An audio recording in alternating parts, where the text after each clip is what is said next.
make a 260Q curly balloon. There are several methods for curling a 260Q balloon. The easiest way is to have someone help you by holding the tip. Next, find some kind of cylinder that you can wrap the balloon around. You'll hold the tip and make sure that there's no folds in the balloon.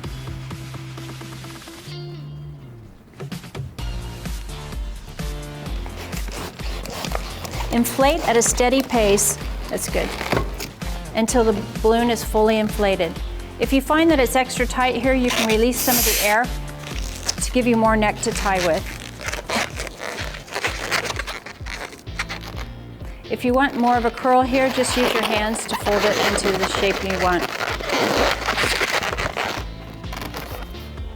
Sometimes you're alone when you need to create a 260Q curled. So to do this by yourself, an easy way is to insert a 160Q inside the 260Q.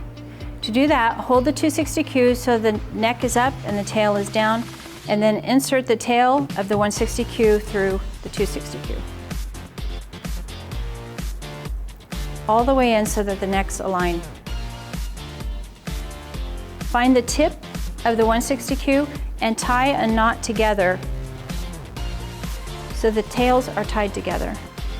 Then, as you inflate the 260Q, hold on to the neck of the 160Q.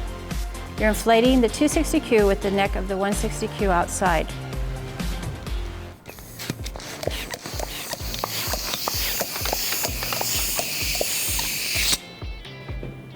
You'll see that the knot is at the end.